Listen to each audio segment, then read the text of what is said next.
Hey guys, welcome back to the 429 podcast. I'm 4, Two. I'm 9. and today we will be going through the future of smart home and Internet of Thing devices, IoT.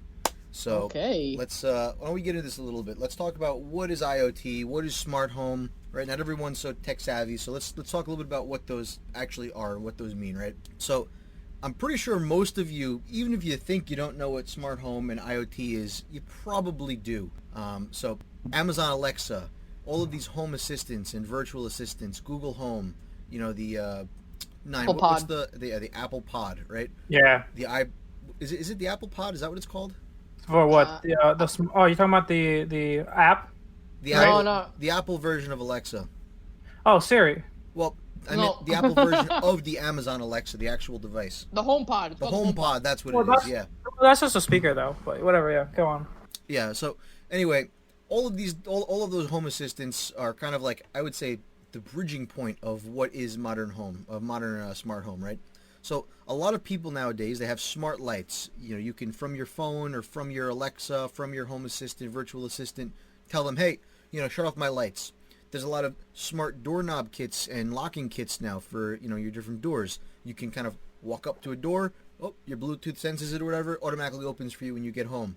You can lock your doors remotely. You can open your garage remotely, close your garage remotely. All of your different cameras and stuff where you can have like two-way communication. Even your speakers and stuff, I would consider smart home. You get things like Sonos, Bose, all of like these sound touch and, different hi-fi systems that are becoming more and more audio connected. Well, Ford, don't forget about the original IoT stuff that first came out, which people disregard more now. Smart TVs. Correct, yeah. Smart TVs were one of the first ones out there. And I mean, they were very popular. And I mean, you can see how many people have Apple TV, how many people have Fire Sticks, how many people had Rokus, right? All of these things were kind of devices that would make your non-smart devices have smart features and functionality. And, as we kind of get more and more into this new world of connectedness, you see literally everything we have gets connected and centered. Like your Amazon app, for example, every smart device you have can probably be paired with Alexa. Like, it's just like basic functionality now. You're making a smart light bulb. You almost need to have functionality with Alexa and Google Assistant and Siri. And if you don't, It's you're expected. missing out. Yeah. So I mean, there's a lot of different types of IoT. And why don't we first let's talk about some of our experiences with IoT, right? So, I mean, I'll give a quick baseline for myself. I don't really have all that much IoT in my house, to be honest. However, I'm working on kind of expanding this. So I have some smart TVs. I think I have 2 or 3 smart TVs and like a sound bar that doesn't have like voice activity and isn't connected with Siri and whatnot directly, but it does do Bluetooth and Wi-Fi and has an app so I can control it from my phone. So I would still consider that a smart device. However, I do have myself a home server that I built where I can control a lot of my different things from my home server. I was working on trying to get my sprinkler system connected to my home server. That way I could activate them from my phone. I know I already had one of my non-smart printers, which didn't have like AirPrint or Wi-Fi print available. I was able to wire it up with my home server. That way I could tell my home server remotely to print to my non-smart printer, right? So there's just this whole new era of connectedness and, devices communicating with one another and devices making your life easier, making your life better, not having to get up off the couch to go shut your lights and stuff like that. So, I mean, these are all really cool things. Like I said, I don't have a ton of them myself, but I'm kind of working on expanding. But why don't we go over to 2? What do you think? What your experience has been like? And just a side note, Ford's working on that sprinkler system primarily just so he could spray me as I walk towards his house. But, it's a good concept there, right? But in terms of my experience with like IoT technologies and IoT item stores, right? Really, all I really got is an Apple TV, right? Like my printer, I would say, unlike yours, it's Wi-Fi enabled, so I have that ability, and I think that's been like my biggest asset. Because I remember I've had this printer for years, right? Yeah. So I remember one time I just needed to print something. I wasn't even home. This printer also has the capability of that you could just email it a document and it'll be printed for you when you get home, right? That's cool, yeah. So like I thought that was like the most amazing thing ever that they built in.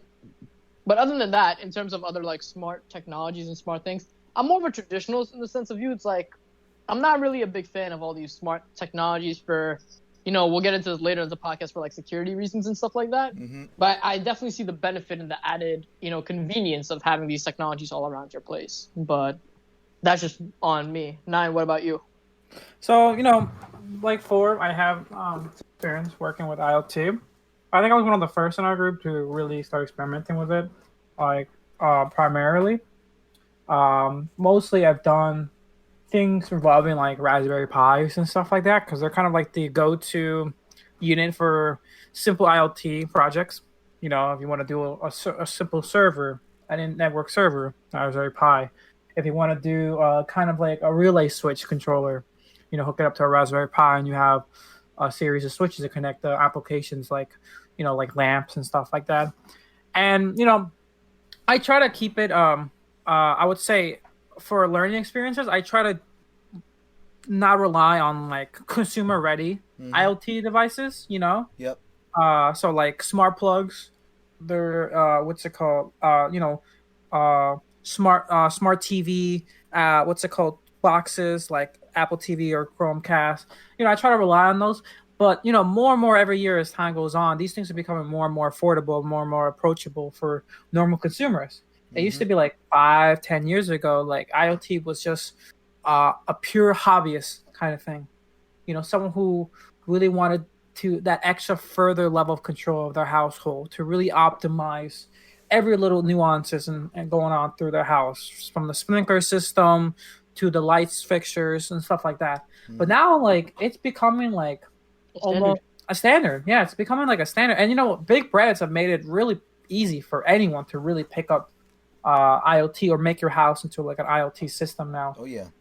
We talk about like I think the biggest push that we keep mentioning is the smart assistants, right? I mean, everything goes back to these smart assistants that enable us to have simple voice commands to do a tremendous list of things automatically, right? Like, I mean, it's insane. Like, I think even back then when I was talking about the early years of IoT, the fact when someone thought of this, it was thought to be impossible, because like it's amount of research to create an assistant will be insane and almost not worth it, right? Just the voiceover was just a pain in the ass itself. Exactly. Yep. So, like, big brands have definitely allowed the gap between, I think, being able to do a project to actually completing that project to narrow and narrow every year. Like at this point, you can basically have, a couple light fixtures and your sound system and your sprinkler all hooked up to your one smart assistant easily.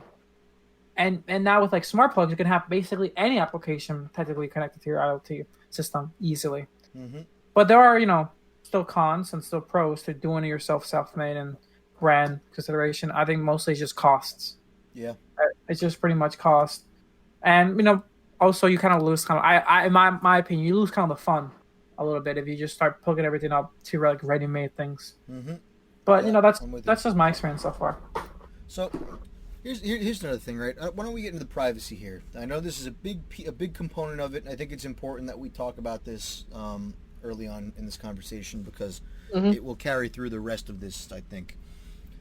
So there are a ton of major privacy concerns surrounding all of these virtual assistants and, having all of these different smart applications, smart devices in your house, right? There's a ton of different, outside of even just privacy, but security concerns, right? A lot of these IoT devices in the past have been found to have major security vulnerabilities that expose your network to hackers, right? I mean, a lot of these are not totally secure. And as a consumer, you expect to pick something up off the shelf and for it to work and not put risk at you, right? Like a lot of the consumers aren't thinking about this. You're just going to buy something off the shelf in the store and be like, oh, that's really cool. Let me go hook it up. Oh, it wants my Wi-Fi password. Okay. And, you're not thinking about what is happening now. You've just put this device on your network. You've given it your Wi-Fi password. It has access to everything on your network now. These just are afterthoughts in a lot of consumers, and it's not necessarily because they're not intelligent enough to understand these things. I think it's just because companies put forth this this idea of, oh, just trust us, don't worry about it, like we're good, don't worry about it.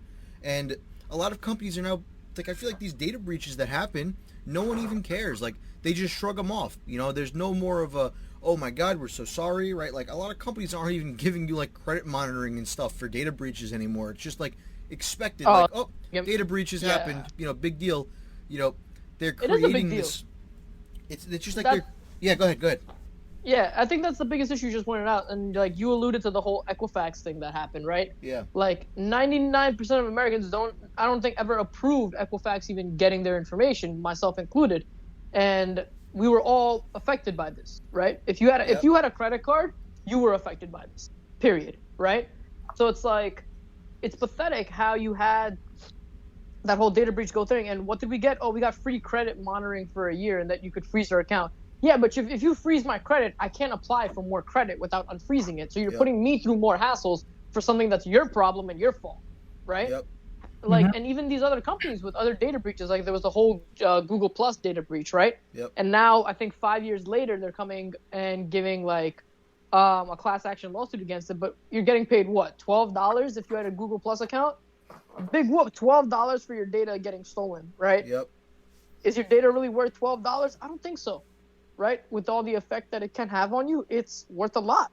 Yep. And so it's really crazy how I feel like data breaches like this have become normalized. And I'm going to call this sort of like the Yahoo problem, right? Because it was Yahoo who really, I would say, normalized this. Yahoo got hacked like every year between 2011 to 2015, right? And my data was stolen countless times from those hacks, right?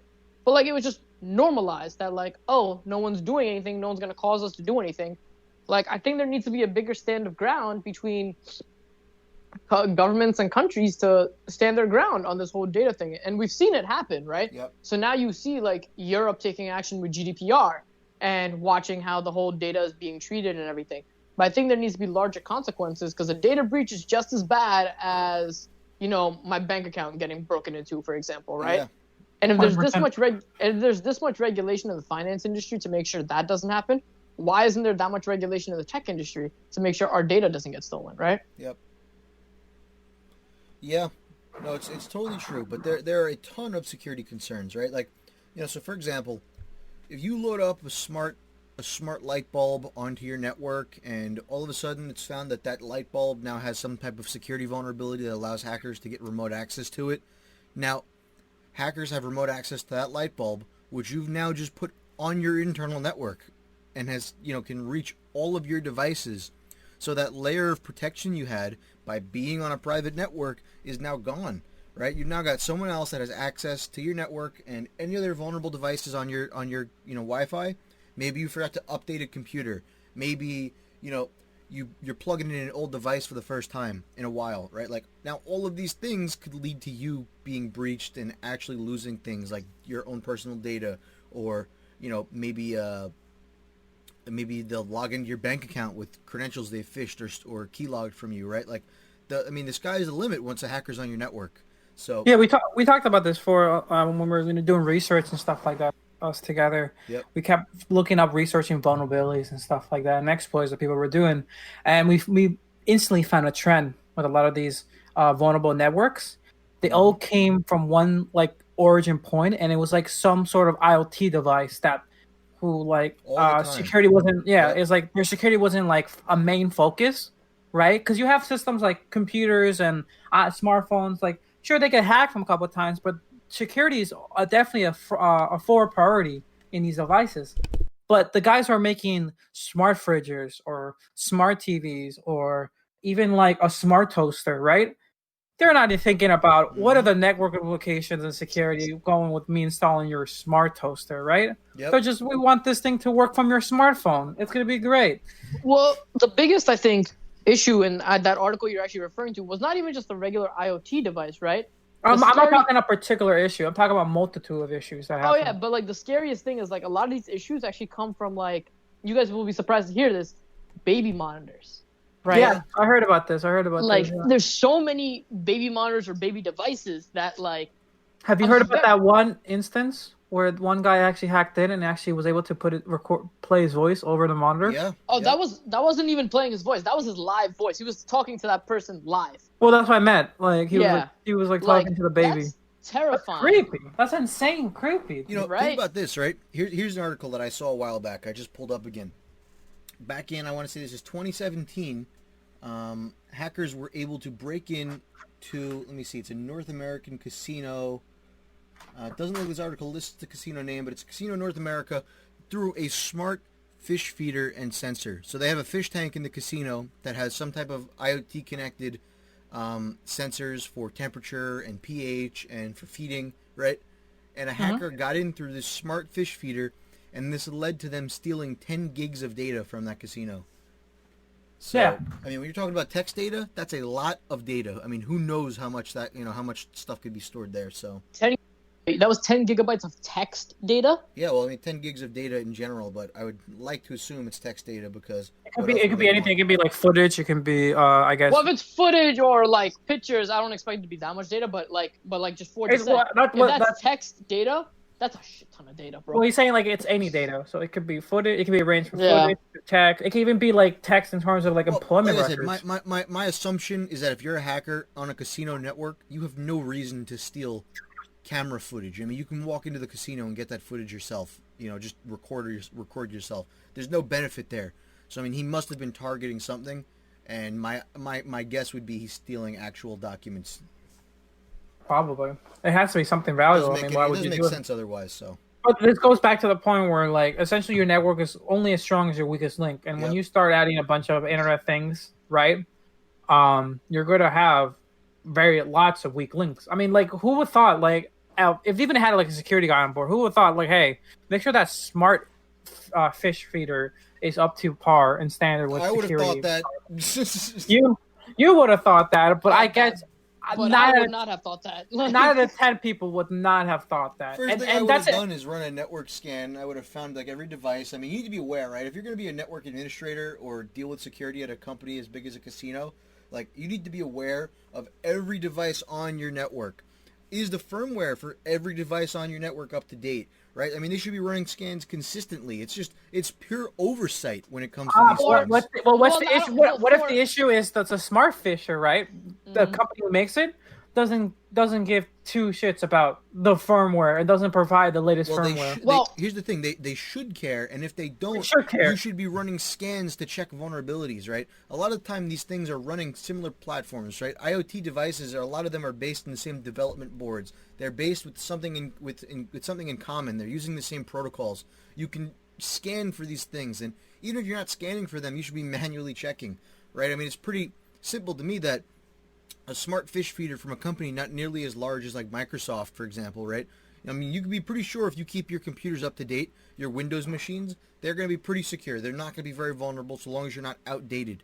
But, I mean, you should be looking at your weakest pieces because, they have just as much exposure, but they probably has the least amount going to them in terms of security, investment, and, actual people caring. Basic concern with like this casino industry or with any other industry that's not tech is tech is not a first class citizen when it comes to any of these companies or corporations or anything like that, right? Yep. Like you may be right, like the network admin will probably just need to run a network scan over this whole thing, right? I bet you $20 they don't even have a network admin, right? Like that's the major issue. Like if you want to think about it as building a house, right? Tech is one of the foundations. Yeah. But people keep ignoring tech in those foundations, and it leads to data breaches or these other issues happening more and more often at these corporations. I don't even know if it's a problem with tech per se because, right, I think tech is the way that got there in the first place, right? You have to have people actually building these things. It's a pure lack of oversight on the security side of tech, right? So they have people, they want to build these things, they want to have these things to make their lives easier, right? In casinos in particular, they have a lot of tech, I think at least. All of their slot machines are tech-based now, right? Everything they do is connected. They need to be able to monitor how many people are winning or are their algorithms working, right? Like they have a lot of tech and a lot of redundancy because they're highly regulated for their winnings and stuff. But when it comes to the security oversight, maybe that's the lacking component because, I mean, just having that smart fish feeder there means that they're investing in tech, they're open to it, but, I mean, you need to have the proper backbone and infrastructure set up to make sure that those different things don't come back to bite you in the butt. But I guess you need the right people in place for that. And I can't speak for this casino thing. I don't even know what article or casino you guys are referring to. I'll link it right now to you guys. But, like, it's to that point, like, you would need to treat tech as a first class citizen, and more awareness needs to happen, right? So I guess it sort of goes into our whole topic for today in the IoT space, right? Is that all this IoT stuff is really nice, right? But a lot of people are not aware what they're bringing into their house when they bring this IoT stuff. I'll give you a perfect example. When we were in college and I was sitting in the parking lot, right? Yep. I just was sitting there, and you know how all these printers are Wi-Fi enabled and everything now, right? Yep. Yeah. So I found a printer very similar to my home printer, right? But I wanted to know, did this person change the password on their printer? So what did I do? I just connected from my phone. I typed in the default password, which guess what was 00000. I hit enter, and guess what? I was connected. And I printed a 3-page document that says how to change your password from WikiHow to that printer, and then I disconnected from the printer. Yep. Right? So hopefully they got that article. But I think that's the best way to get people aware of their security, right? But that's the thing. It's like people don't realize that basic protocols need to be met, such as changing the passwords on your IoT devices, right? I'm pretty sure those baby monitors or smart TVs or smart fridges, right, have passwords that you can change to. But a lot of people don't change it, right? They just go with it and like, oh, it works, it's fine, right? And that's the biggest piece too, because just as much as changing your password could be the difference between you being an easy target and a not easy target. If their password is not the default, there's dozens of other people who will have the default. So why would I spend my time on you in particular? Exactly. Unless you're getting personally targeted by somebody, if you have minimum protections in place, odds are someone's going to just choose the next best target because they're not going to waste the extra time on you when someone else 90%. And 90%, if it's a personal target, more than likely it's a state attack. And like they have their professional hacking mechanism. You're talking about what we refer in the industry as kiddie hackers, right? Where it's like they go in, try to mess around, probe the systems, and go around with that. And it's like they'll move on to the next, vulnerable person, right? I was going somewhere with this, but I completely forgot, so I'll let you guys continue. No, but you're right. I mean, like, honestly, it's there. Like 9 out of 10 times, it's all about like basically effort versus results. Like if you're 100% what your said earlier. There's going to be a dozen people, and I know a dozen people actually firsthand that still, especially with routers, that just use the default password, right? And like, sure, if you just change that one little thing, you're going to be basically safe from a widespread attack, because I guarantee you these hackers are basically just a wide scan with default passwords going back and forth, back and forth, back and forth. Default passwords, and the second best thing you could do is two-factor. Set up two-factor. It's literally just a swipe of a click, and all they'll do is just text you when you want to log in, right? 100%. It's not that difficult to do, and believe it or not, two-factor stops a lot of random hacks from happening. Oh, yeah, well, if you think about it, right, we just talked about that one before, where the guy was talking to the child through the baby monitor or the smart camera, whatever it was. Most of these for example, ring hacks that happen, they're not hacks at all, right? No one's actually breaking into your stuff. There's no technical work being done there. It's this guy looking at the breach lists from someone that got their password stolen and their username stolen, and it's him simply typing your username and password into his Ring app, and then bam, now he's in. And everyone is thinking about that as, oh my god, it's a big hack, it's a big hack. No, that wasn't a hack. That was a user having bad security mindset. And I think that's the biggest thing, right? It's like, I think education is the biggest thing when it comes to these IoT devices, right? I think we need a better education standard. I don't know where this is going to come from, right? That's a whole other question entirely, right? Who provides that education for setting up two-factor or setting up, like just changing the default password? Like, believe it or not, on my router, I still use the default password, right? But then again, my default password that comes from my internet provider is not your standard 12340000. It's actually a complicated password with it's like I think a 30-character password with letters, symbols, and everything, we'll right? Talk about this. But as four starts probing into my network, we'll talk about this in great detail. But yeah, like that's my main question, is that, so we realize the problem, we realize the solution here is education, right? But now, where will this education come from? That's my question. You know, we talked about this briefly, or maybe not even briefly. Remember we did the right to privacy episode? We went through a lot of these Yes. questions earlier, and I think we did go over the education aspect of it. And we never really had a definitive answer of where it should come from. You know, I tend to lean more towards, I think this is something that needs to be just instilled in people now. And, you know, from grade school, elementary school up, you should be learning about best practices for how to live on the internet.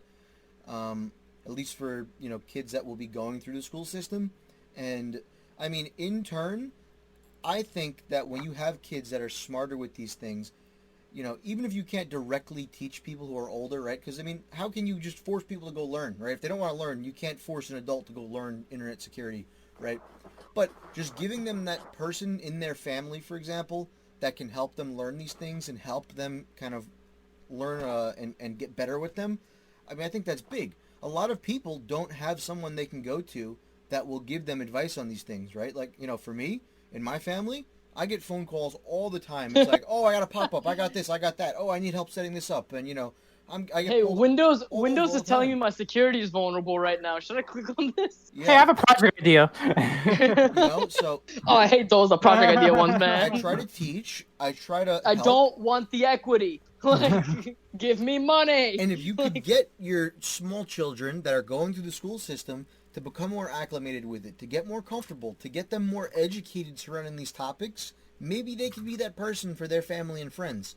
And, I mean, just having that person is huge, right? I yell at all my family. I'm like, no, don't do that. Oh, you get a pop-up, X out, right? I mean, time after time, I just you know, close the after I've computer. told them, I remember at one point, one of my Stop family it! members was having a problem, right? They had gotten one of those like Windows tech support pop-ups, and they had went through with a portion of it. But then my aunt walked into the room, and she saw what was going on, and she called me, and she's like, hey, can you come over right now? Like, I think something just happened on the computer. And like, I went over there, and then I helped make sure that this didn't happen, right? But she would not have known what was going on if the week before I hadn't been telling her about these scams, right? Like, literally the week before, I was just telling her about these scams. So now when she walked in and saw my uncle on the phone with them, she knew that this was probably not real and knew to at least call me back, right? So a little bit of education can go a long way, and making sure that, you know, at least the youngest generation of people know, you know, I think that indirectly does help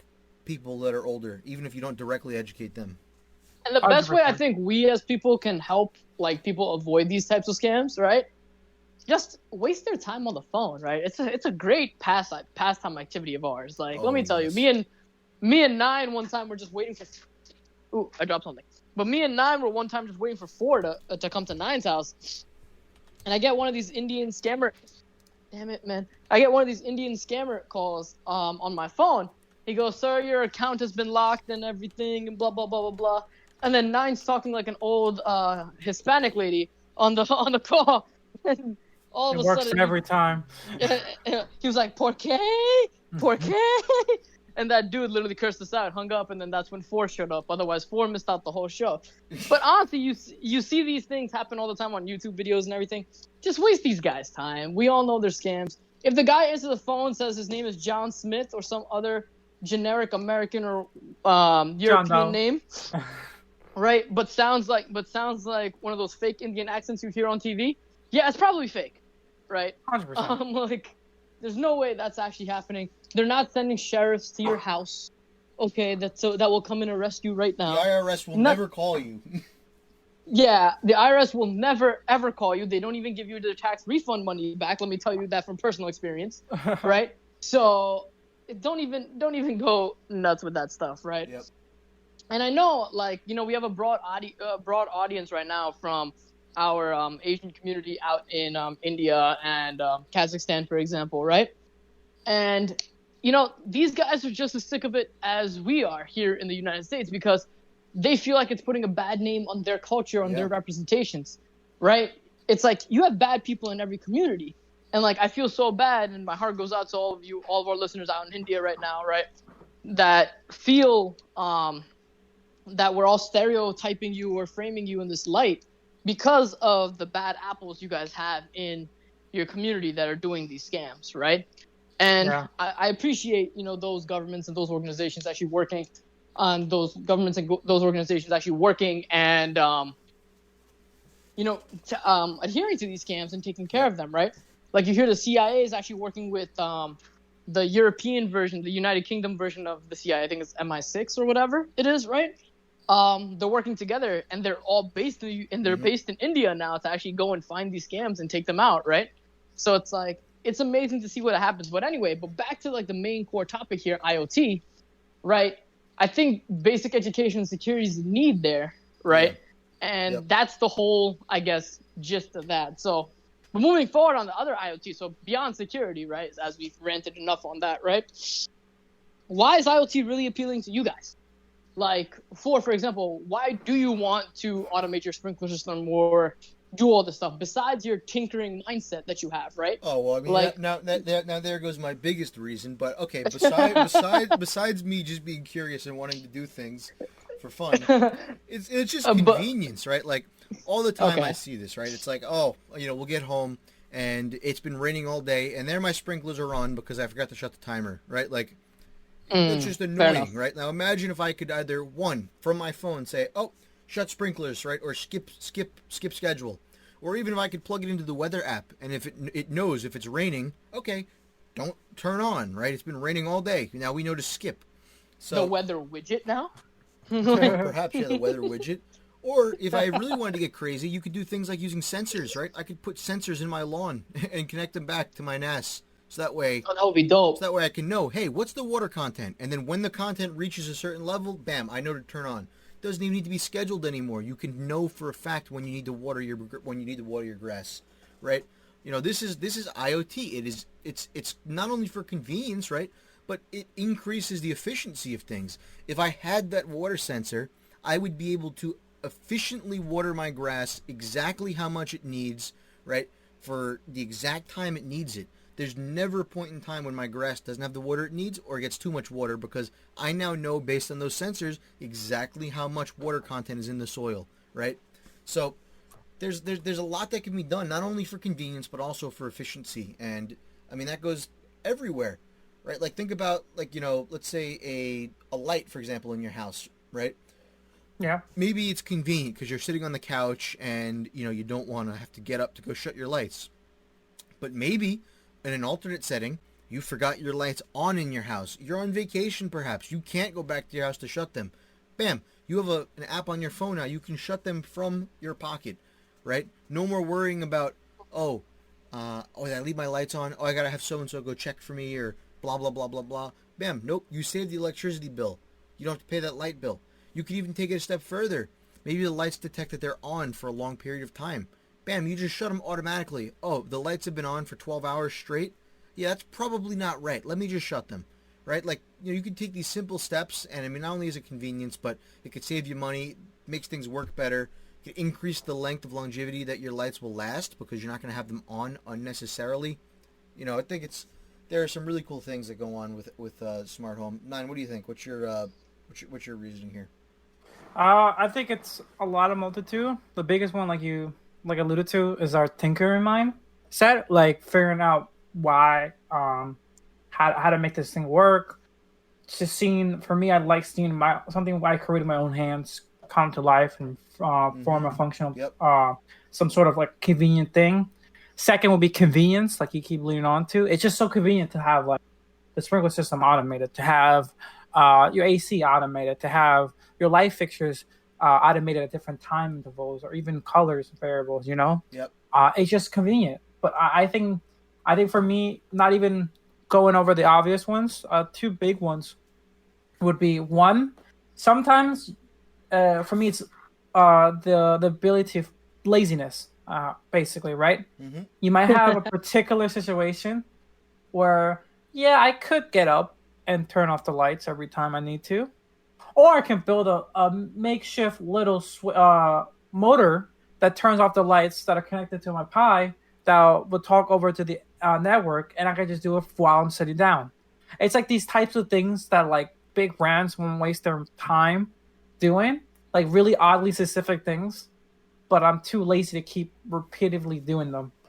Well, I think that's just your laziness. That's just my laziness, but like that, it's using my laziness to its advantage. It's Yeah. using my laziness to essentially add more convenience to my life. No, I and agree. and why not? I gain a lot of experience throughout the project. I gain a lot of knowledge throughout the project, and at the end of the day, I can even be more lazy. I mean, we talked about that a long time ago. The best programmer is a lazy one, Mm-hmm. Yeah. and it works also in the Internet of Things world as well. Yep. It constantly becomes true. And I think the fourth thing that we keep alluding to is privacy, right? That's going to be one of the biggest things, as I would say, that separates someone from who's willing to spend maybe sometimes the extra money or even the time to do their self-made one compared to going towards a big brand one, right? We talked about Yep. how these things have huge vulnerabilities. Sometimes, unfortunately, Amazon, Apple, or anyone who else creates these Internet of Things products, their security isn't always a top priority, right? Yep. Or is an afterthought. For me, that's kind of a concern, and I'd rather build the thing itself and limit it to maybe only in my own network, or even just build it with security in mind ahead of everything, and avoid these potential um, privacy headaches Yep. later on. I would say those three are pretty much the biggest reasons why I continually go back to Internet of Things and automate my home. And it's super fun, right? I know I skipped Oh over yeah. this. I know I skipped over this in my previous explanation, but like I know Nine and I we took a graduate level IoT course, and it was a lot of self study where it was just us kind of building cool things. And one of the reasons I wanted to take that class was because I felt that I had a really good understanding of software and security, and your non kind of hardware level piece of engineering and computer science, and I just hadn't really built stuff before. Applied it. Right? I haven't really used hardware. Yeah, it's always, oh, let me just build software to do something. Okay, cool. Right? Like I can build computers, but that's not really hardware level engineering, right? Now, I was more interested in wanting to get exposure to, hey, how can I use this Arduino to interact with this solenoid valve to, run my sprinklers on a timer, right? How can I do that? Or, hey, how can I set up this solid state relay and connect it to my Raspberry Pi, which would then, be able to listen on my network for API requests to shut my lights off automatically, right? Like, these are the really cool pieces of stuff that I wanted to learn more how to do. And, IoT doesn't have to be complicated, right?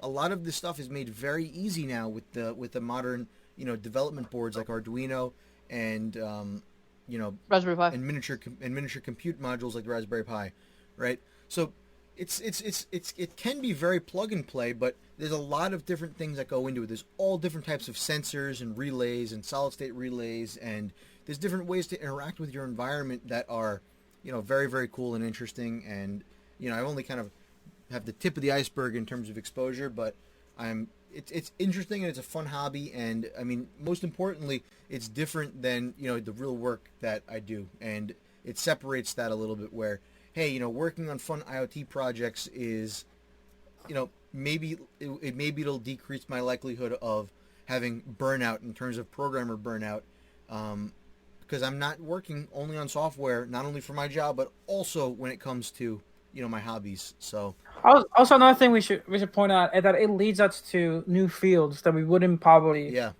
attach to unless we had a project reason to go behind. I think a lot of the reasons I even take on numerous types of projects, right, is because part of my reasoning is that it will lead me to try something new. Maybe a little machine learning during this project, a little AI, or even stuff like image recognition or computer vision technology, right? Yep. These are the type of things. Sure, you can learn about them. You could do isolated tutorials and courses, right? But I feel like I learned them way better doing an IoT project and having it actually, because you have a goal. You have a actual motivation to get it done. Because if you get this thing done, that's a functionality. That's a convenience you're adding to your life, right? Compared to you just taking a computer vision course.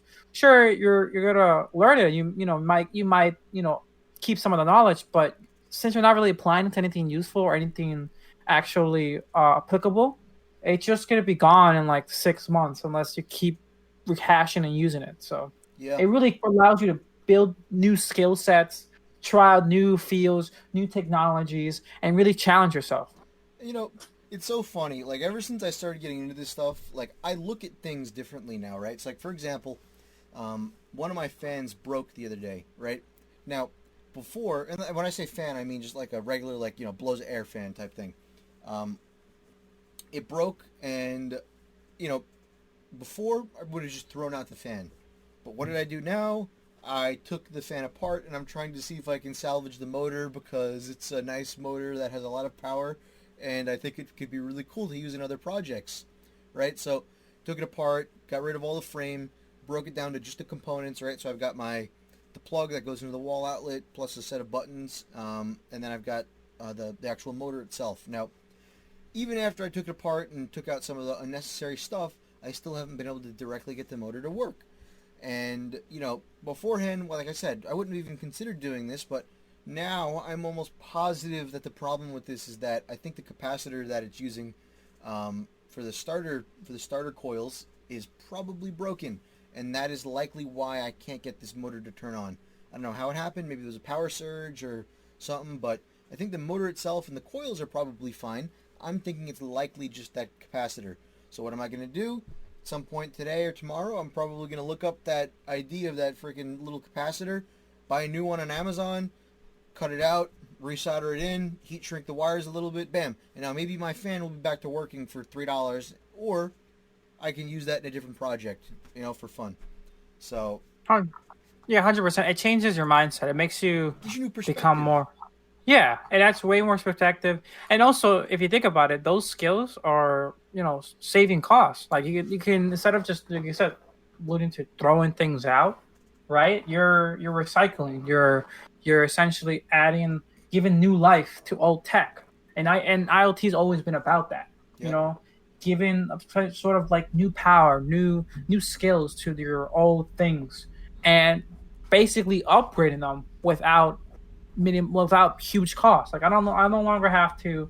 I think that was always the original goal of like IoT, especially even with, like brands. Yep. IoT, it's always been about upgrading your current tech, right? Like we alluded to, one of the first ones was smart TVs, but it didn't start with selling in integrated smart TVs. They started by having smart TV boxes that you connected to your TV, and you upgrade this what will be a normal TV to have smart features. And that's always been the original goal with IoT is basically upgrade your current technology. You no longer have to buy the latest and greatest to have the modern feature set. Yep. So I 100% agree with that. No, yeah, I definitely agree with everything you guys have said here, right? And especially on the projects piece, because like programmer burnout, I don't know if you ever discussed this on a podcast, maybe we will on a future podcast, right? But it's a real thing, right? It's a what's it called? A scary thing, because like it could creep up on you. And like it's hit all of us at some point, I would say, right? I've been through it not only once, but maybe a couple times already. And like I'm sure you guys have been as well. And like, what do we do to really calm our minds over it? I don't know. We usually grab a beer, go play some video games, and call it a day, right? But sometimes that doesn't even help. Yeah, I would say with programming burnout, it's like the same solution doesn't always work. It's kind of weird. Yeah. It's sometimes it's like you said, grab a beer, play a game. Sometimes you just need like to sleep off the whole day, and sometimes weirdly enough, you just need a program that's not like work related or like on that type of what's it called language. Exactly. Like, and I think IoT is the best, of that realm because it's really like, again, it's a side project. It's a tinkering kind of mechanism for us to kind of get like our nerdiness out of us, but at the same time, like we're weirdly productive when we don't intend to be, right? Yep. 100%. It's weird. It's a weird thing to even explain. It sounds really stupid when you think about it. Like, oh, how do I prevent program burnout? Let me program a couple of things. That would help me out. But I think it's part of the issue is the I guess the importance of it. Like if you're programming something, it's most likely because it's work related or there's some sort of urgency to it, right? It needs to be done. But when you're doing something like IoT or tinkering, right? There's no urgency to it, right? And that kind of adds to the fun of it. Like if I wanted to drop it and pick it up tomorrow, or like if I get stuck, there's no problem with me. Mm-hmm. But the fact that I'm doing it out of my own pursuit of learning and tinkering and having fun just makes it 10 times more fun. the biggest thing here with IoT, I want to point out, right, is like, so we talked about like this tinkering front here, right? Yeah. And how it's sort of related to everything. But what about like the non-tinkerers, right? So I guess my main question I want to pose to you guys right here is, should IoT be more mainstream, right? To get even maybe like that uncle you have who's super interested in the tech but is not a programmer involved in this space, right? Because we're talking it from a tinkerer perspective. Like, obviously we're interested in it because we're three big nerds, right? So we like to do all this kind of stuff anyway. Soldering boards, doing all of this weird contraption stuff with our Raspberry Pis or Arduinos, right? But Yeah. what about like your average just tech enthusiast, right? Mm-hmm. So do you think IoT should be more mainstream for like targeting those types of people? Well, now you get into like the future of IoT, right? Yeah. If you think about it, I think in the future there's gonna be two IoTs. I think you're gonna already start seeing the split right now. There's gonna be what I call a convenience IoT and a specific or narrowed down IoT, right? And that's pretty much what you're explaining is a tinker and a non-tinker point of view of it, right? A convenience IoT is going to be kind of what big brands are pushing for, and what it basically will grow up to. You're going to have these big brands, these big corporations focusing on, individuals, consumers who want to basically automate small things in their lives. This may be like the sprinkler system. This may be things sort of like their shopping list. There may be things like their light fixtures. Very simple, easy to use things, and they're going to create more and more products to make it easier, right? To do this. So it's going to be like a matter of just installing it, hooking up to your standard smart assistant or whatever existing network you have, and boom, that's it. And it's not going to be anything specific. It's going to hit general, chores that any household will have. Yep. And it's going to basically kind of keep the principle, make it easy to use and make it, convenient to use. That's it. And then you're going to have the other set, or I call specific IoT, or I guess knowledgeable IoT, where you have tinkers who, like Thor alluded to, will take away a motor of a fan that he broke just because I'm going to use this fan, no motor in the future probably. I mean, who knows? Yep. Like he's going to build like a more powerful motor with more resistors to basically replace the old one he has, or he's going to have a very specific sprinkler system that only that not only just plays at intervals at days, but also measures the moisture and uses the data and calculates even the moisture on a daily over time to see if it's wetting at a good percentage and stuff like that. This is basically taking what brands will be doing to the next level, right? And it's also part of control. He wants to be the only person in control of this data. Right? Yep. He doesn't want to worry that Alexa is also viewing the same data that he's viewing, or that Siri is could be looking at the same camera lens that he is. Right? This is why we see tinkers in the tinker community create their own security cameras and not buy like a Amazon camera, which we have seen in the past. Even if you are, I guess, knowledgeable about privacy, it could happen. Breaches do happen, Yep. even without outside our control. So it's better to create something that's completely in-house in a way, I guess. See, and I control all the flow. I completely agree with you. Like for example, my computer I have right now, I've been having issues with it, but I'm probably going to be replacing most of it. Still having issues with it for months. I just haven't replaced stuff enough. I don't want to spend the money or spend the time on it since I have my laptop. Find out on next week's podcast if Ford has fixed his computer. No. Prediction? No, Well, no. okay, let's put it this way. My PC has been partially broken since we started doing this podcast like months ago, and I still have yet to fix it just because it's probably my motherboard that's broken, and I don't have time or the energy to take this thing entirely apart when my laptop has pretty much the same amount of power and I can use the same peripherals and components and not have to spend all that time or money. Anyway, that's the biggest issue being a tech person, right? You always have a backup computer that's almost just as good as your desktop, so you're like, yeah, I could go and fix it later. But let me tell you what, I'm going to be really screwed if this laptop goes because I don't got a backup right now. I guess I could use my MacBook, but that thing won't be able to work the same stuff I'm doing right now. See, that's why I got a backup. I'm always prepared. I don't even got a backup. Anyway, like I was saying, when I finally get around to fixing this, what I'm probably going to do is get a very cheap motherboard to replace this more high-end motherboard that I have right now. Yeah. And I'm going to consider just reusing all of my components in this and upgrading my home server. And if I upgrade my home server, I might be able to do things. I've been curious in looking into open source voice assistants or stuff I can run locally in terms of AI. I'm already trying to work on a Jarvis. That's on my list of side projects. So if I can find an open source voice assistant that I like and is close enough to Alexa or Siri, and I can trigger events with it, I can then run that on my own hardware. I can run all of my stuff once again on my own hardware. I can see where all of my data is stored. I can see where all the processing is happening. Like, everything happens on my terms. So I'm just much more comfortable with that than I am with, using Alexa and Amazon, where they're not only going to do my use it for voice activity, but they're then going to turn around and sell my data. So, I'm not 100%. selling my own data. So if I load an open source voice assistant onto my own home network and run it on a computer powerful enough to do it, with the handful of people in my house, I am more than going to do that eventually, because I do think that the voice assistant is a very good idea. Being able to trigger things just with being able to say it is great. And the only way I would trust that to ever happen is if it was fully on my own home network and I had full control over it, and I could monitor where things are going. I could see exactly what's happening. If I run that open source project, I can monitor it. I'll be making sure that data is not getting sent to wherever. It stays all internally. So.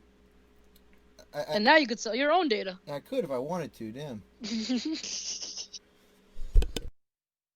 But no, it's definitely interesting points with the future of IoT, because there's been a lot of backlash lately with the whole IoT space, mostly because of what we discussed earlier in this podcast about hacks and everything. But, it's like we alluded to, these aren't really hacks. It's really just users not being educated enough or well versed enough in technology to be like, oh yeah, I should probably change the default password, right? Like, that's really where we're kind of at with all of this stuff. So I guess my question now for the future is, like, where do we really see all of this going, right? Yep. Do we see more, what's it called, smart fridges, right? Oh, yes. Yes. Do we see more, other objects that are going to be more smart? But let's also refer to IoT objects that are kind of like, for lack of a better term, a complete piece of shit. Perfect example, smartboard, right? Those things, like, I'm sure, as you gone to school in the United States, I'm sure at some point or another in your school curriculum, whether it was elementary, middle, or high school, you saw a smartboard, right? And we can all tell you that the best feature the smartboard had was actually just calibrating it. Other than that, the smartboard was a complete and utter disaster from everywhere I've really seen it be used, right? So I guess my main question is, what's that balance there that, should we just not fix what's not broken? So, like, whiteboards aren't broken. Do we not mess with stuff like that? Or do you focus more on things that are more broken? So this is very a long-winded question, but feel free to take it wherever you guys want. I think there's no real way to predict the path that one will go. I think it's going to be kind of like, right now it's going to be a wide net right now, right? Where corporations and tinkers were trying to, like, just take with everything, just like automate this, automate that, automate your video games, automate your photo collection booklets, automate everything, And I think that's partly the phase we're in right now, where everyone's just kind of like making everything smart, Yep. just adding that smart keyword in front of everything. And only time will tell what things truly should be smart, right? And what things should really not be smart. And just pretty much like an expensive add-on for no reason. Mm-hmm. I think it's going to be kind of like a weeding out process. We just got to kind of see the use cases and the advantages of this being smart over it being, I guess, quote unquote dumb. And if it's worth the extra cost, if it's worth the processing time and the ultimate time needed to make it smart. Like you alluded earlier, smart boards are good. They have their advantages.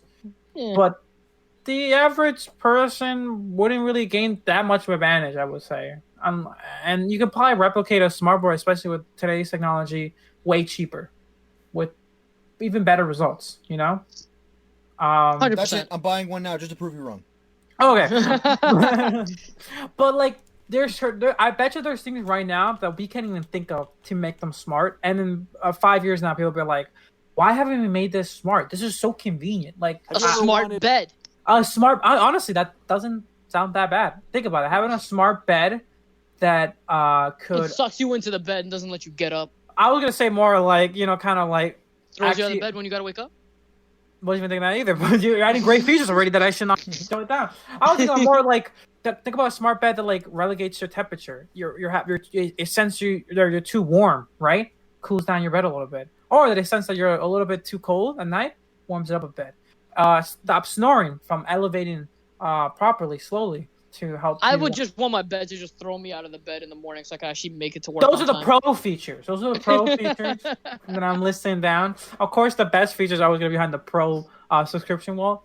But think about it. Like, it kind of sounds really insane right now. Like having a smart bed. Like, why would I need a smart bed? It's just a bed. Just keep it simple.